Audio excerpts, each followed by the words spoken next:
Kişi gelir.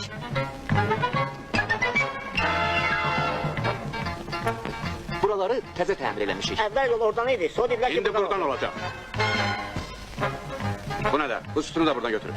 Bak Zeyn, teze halat verin götürmedi. Özüyle getirdiği halatı giyindi. O da cipsiz.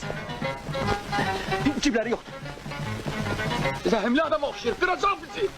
Gəldik. Mən elə gəlir ki, artıq boş-boş sözlərdən işe keçməyin vaxtı çatıb yoldaşlar. Bir dəfəli bilin ki, geriyə yol yoxdur. İrəli çağırır bizi zaman. Köhnə rəhbərliyin zəifliyi yüzündən uzun illərdir kollektivdə hərc-mərcilik, öz başınalıq hökm sürüb. Cibləri yoxdur. Hamınızı yalnız Deməli, alan deyil.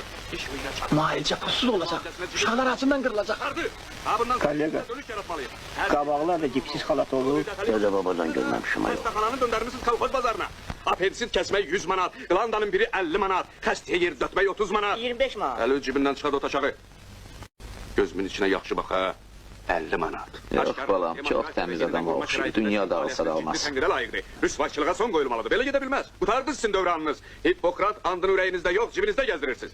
Qənim olsun siz o kişinin andı. Yabırçılığa son qoymaq lazımdır. Bundan sonra hər şey tərsinə olacaq. Hamı bir nəfər üçün. Bir nəfər də hamı üçün. Hə, sənə demədim əli cibindən çıxar. Ot aşağı. Gözümün içinə də yaxşı bax. Hamı ümumi qaydalara tabe olmalıdır. İstər həkim olsun, istər sanitar. Hoşu gəlməyən qoy. Qoy. Halatı tərs giymişim, siz də demişsiniz.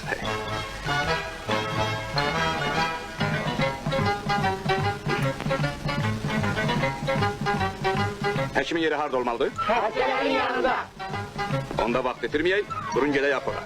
Cəmaatın gözü yoldadır. Hə dostlar, iş başına.